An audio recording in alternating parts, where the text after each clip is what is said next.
आज का टॉपिक है दैट क्या कंपनी अपनी जो लेयर्स है उसको 2 से ज्यादा कर सकती है या नहीं कर सकती। अच्छी बात बोली, आपको अच्छी लगी तो ऐसे थोड़ा मार दीजिए हाथ आप। जैसे कि हमने सेक्शन 186 सबसेक्शन 7 में पढ़ा था कि इन्वेस्टमेंट कंपनी जो होती है वो सिर्फ मैक्सिमम 2 ही लेयर्स कर सकती है, बट 186 सबसेक्शन 1 में सिर्फ इन्वेस्टमेंट कंपनी का ही जिक्र क्यों है, बाकी कंपनीज का जिक्र क्यों नहीं है। तो मेनली हम ये चीज कह सकते हैं ये जो लिखा हुआ है ये इन्वेस्टमेंट कंपनी को कंट्रोल करने के लिए लिखा हुआ है, लेकिन बाकी कंपनीज को कंट्रोल करने के लिए क्यों नहीं लिखा हुआ। और बाकी कंपनीज अगर क्या बनाना चाहें तो अलग अलग लेयर्स बना सकती है। तो यस, बाकी कंपनीज अपनी 2 से ज्यादा लेयर्स बना सकते हैं, लेकिन इन्वेस्टमेंट कंपनी जो है 2 से ज्यादा लेयर्स बना नहीं सकती, क्योंकि इन्वेस्टमेंट कंपनी जो है वो किसी से रेगुलेट नहीं होती, कंपनीज एक्ट से होती है और कंपनीज एक्ट ने यहां पर उसको प्रोहिबिशन लगा दी है। तो जो बाकी कंपनीज है वो कैसे रेगुलेट होती है और वो किस तरीके से बना सकती हैं अपनी 2 से ज्यादा लेयर्स, तो इस बारे में आज हम समझ रहे हैं। But can we increase? Yes, by making layers of another company. Like another company जैसे हम किसी और कंपनी से बनाएंगे, जैसे NBNFC, non banking non financial company जैसे कि रिलायंस वगैरह है, तो उसमें हम बना सकते हैं 2 से ज्यादा layers, because as per section 73 NBNFC control हो जाती है। जो एनबीएनएफसी जो भी डिपॉजिट करेंगी वो section 73 of the companies act control करता है।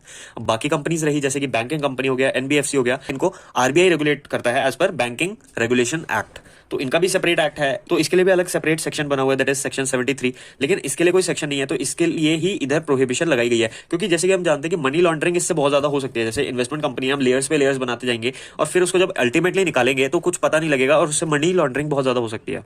तो इस वजह से यही रीजन है कि इन्वेस्टमेंट कंपनी को एक्सक्लूड करा गया है। तो जैसे कि हम यहाँ पर एग्जाम्पल देख सकते हैं, ए इन्वेस्टमेंट कंपनी है, वो बी में इन्वेस्ट कर सकती है, सी में इन्वेस्ट कर सकती है। यहां पर 2 लेयर्स बन गई।